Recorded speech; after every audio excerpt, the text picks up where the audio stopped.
What's up, y'all? My name is JR, and for those of you who don't already know, I'm a huge movie and TV nerd. If you're new here, I appreciate you taking the time to check out my channel, and I hope you consider sticking around and joining the film community I'm trying to build here on YouTube. So in today's video, I'm going to be giving my reaction and review of 20th Century Studios' latest summer film, Kingdom of the Planet of the Apes. And just so you guys know, this video will contain some spoilers. So if you haven't gotten a chance to get to the theater yet to see this film and you don't want to know anything that happens in it, you might want to exit this video now. And with that being said, no more wasting time. Let's get into it. Kingdom of the Planet of the Apes is an American science fiction action film directed by Wes Ball and written by Josh Friedman. The standalone sequel to War for the Planet of the Apes, which came out in 2017, it is the fourth installment in the Planet of the Apes reboot franchise, and the 10th film overall. It stars Owen Teague in the lead role alongside Freya Allen, Kevin Durand, Peter Macon, and William H. Macy. The film takes place 300 years after the events of war and follows a young chimpanzee named Noah who embarks on a journey alongside a human woman named May to determine the future for apes and humans alike. Development of the new Planet of the Apes film began back in April of 2019 following Disney's acquisition of 20th Century Fox, with Ball attached as writer and director that December. Much of the script was written during the COVID-19 pandemic back in 2020, with casting commencing in June of 2022 following the script's completion. Teague was cast in the lead role that August, with the film's title and additional casting revealed in the following months. Principal photography for the film began on October of 2022 in Sydney and wrapped in February of 2023. Kingdom of the Planet of the Apes premiered at the TCL Chinese Theater in Los Angeles on May 2nd of this year and was released by 20th Century Studios in the United States on May 10th. And the film has received positive reviews with praise for its action sequences, visual effects, and performances of the cast. At the time of the making of this video, the film has an 81% on Rotten Tomatoes based on 176 reviews, with a comparable audience score of 82%, and that's based on over 100 verified ratings. It has a Metascore of 65 on Metacritic, and that's based on 51 critic reviews, with a user score of 7.8 based on just 19 user ratings. And finally, it has a 7.4 out of 10 on IMDb, with just over 5,000 ratings. So look, this film, as far as I'm concerned, basically followed the summer blockbuster playbook pretty much to a T. The production design was pretty good, for a story like this, and the apes of what was being called the Eagle Tribe or clan seemed to live in what was left of a city of some kind. Of course, the buildings were dilapidated and everything had been covered from top to bottom in vegetation. I don't know if it was supposed to be San Francisco or not, because as you guys know, the movies Rise and Dawn, all took place in the San Francisco area. So I don't know if we're supposed to be in the same place or not, because there's nothing in the film that says one way or the other. But wherever they are, one could assume they're within walking distance of the ocean. So, there's that. The VFX I thought were pretty good. But I feel like they should have been, as most of the characters in this film were apes. So I would imagine that, much like Avatar, a good chunk of the money for this particular film's $165 million budget went into VFX. So I think that they got their money's worth, basically. Now, casting isn't quite as noticeable in this particular film as, again, most of the cast are virtual apes. Though I really liked Kevin Durand as Proximus Caesar, particularly his voicing of the character. The writing in the movie I thought was fine.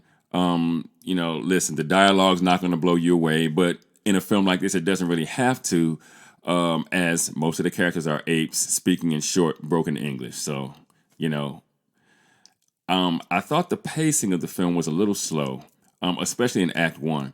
it really did take a while for the to get to the point of the story where I could really, kind of tap in. It took a little bit for this thing to get going. And, speaking of the story, I gotta say it was fairly predictable once you got past the setup, with no real surprises thereafter.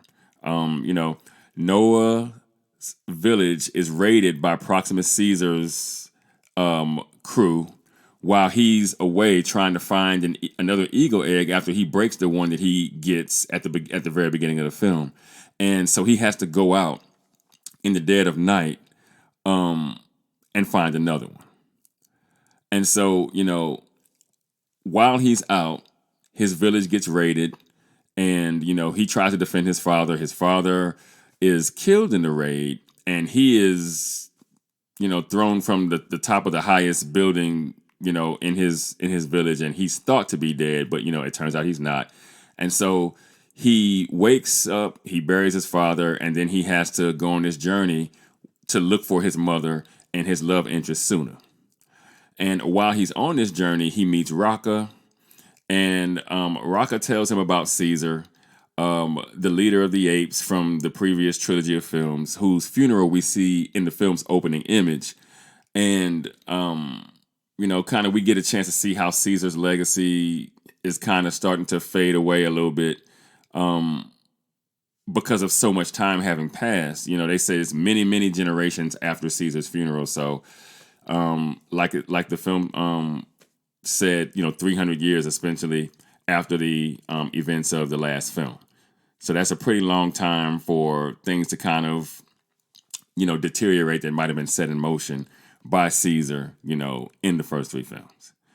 And, while Noah's kind of on, this journey, with Raka in tow, they eventually run into May, who both of the apes are surprised to find out can talk.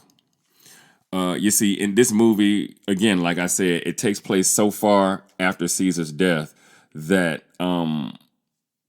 people can't talk anymore. Or, anyway, the humans that the apes come into contact with in the wild can't talk. I personally think it's as simple as they never learned how to, both for their safety and because it's likely that their parents never learned to read or talk, again, for their safety, and on and on and on it goes. You get the point. Because, I would assume that the humans in the wild kind of have to be quiet, not to get noticed by the apes and that kind of thing, because when they're noticed, they're captured and, we assume done away with in one way or another. Anyway, as Noah and Raka follow the trail of the group of apes who kidnapped Noah's people, they encounter a group of humans in the wild, and Proxima Caesar's goon squad shows up, and, everybody runs in various directions. And eventually Noah has to save May from the clutches of a gorilla, and the trio continue on their journey. But as they do, they realize they're being followed by the very same group of apes that, Noah rescued May from to begin with, and a confrontation ensues on a bridge over a river, and resulting in Raka's death and Noah and May's capture. And from there, they're taken to a settlement on the beach where we finally meet Proxima Caesar in the flesh, an ambitious bonobo monarch who, leads a coastal clan of apes in search of human technologies. Now, said technologies are located inside of a bunker on the beach that the apes are trying desperately to open. It feels like they're trying to open this thing at least once a day so that the apes can sufficiently wage war against the remainder of humankind. Noah is then reunited with his mother and Suna and the remaining apes from the eagle tribe. And from there, the movie goes exactly like you would expect it to, with absolutely positively no deviation whatsoever. And this is what I meant by following the summer blockbuster playbook to a T. You could almost set your watch to it after that, what was going to happen, the order in which things were going to happen. There were very, very, very few surprises once you got past the setup. And, I do want to make a point that even though we see, at the end of the film, Proxima Caesar is defeated, like we all knew he would be, but he falls off of a cliff into the ocean at the end of the film, but we don't exactly see him die. So, I mean, do with that as you will. And we also see May travel what seems like a pretty fair distance on horseback to another stronghold where humans can talk. And she gives them discs that she got from, Proxima Caesar's empty oceanside bunker that the humans then use to operate the satellites outside the installation where they're holed up. So, without trying to give away, the meat and potatoes of the movie, that's kind of, what you can expect to see. And, overall, I would give this film a 65% or a 6.5 if you're thinking IMDb score. I thought the film was fairly good. And given the story here, though, I did think the movie was longer than it needed to be by about 20 minutes or so. Though I do understand that these kind of movies are typically 2.5 hours. I mean, if you go back and look at like the Avatar movies, the Transformer movies, these kind of summer blockbuster movies tend to hover around 2.5 hours. It's almost like it's a rule or something. And despite word that this is a standalone film, it feels pretty clear by the ending that this movie is trying to set up the franchise for another pair of films soon to follow. I mean, I would almost stake something significant that I own that there's going to be at least 2 more Planet of the Apes movies in the next 5 years or so. But, I digress. Anyway, who knows? Maybe I'll see this movie a little bit differently once I get to see what comes after, if anything does. All I know is, despite the few ways in which I would consider this film to be a modest narrative success, it didn't really do anything to quell my particular longing for Hollywood to provide some fresh narrative ideas. Now, I've seen critics online saying that this was the best Planet of the Apes movie ever. I have to say I disagree, because I don't think this movie was as good as Rise or Dawn was. But what do you guys think? Have you seen Kingdom of the Planet of the Apes yet? If you have, did you like it? Did you think it was the best Planet of the Apes movie ever made? Or do you agree with me that it was a good movie, but not as good as the movies that started off the last Apes trilogy? Let me know in the comments.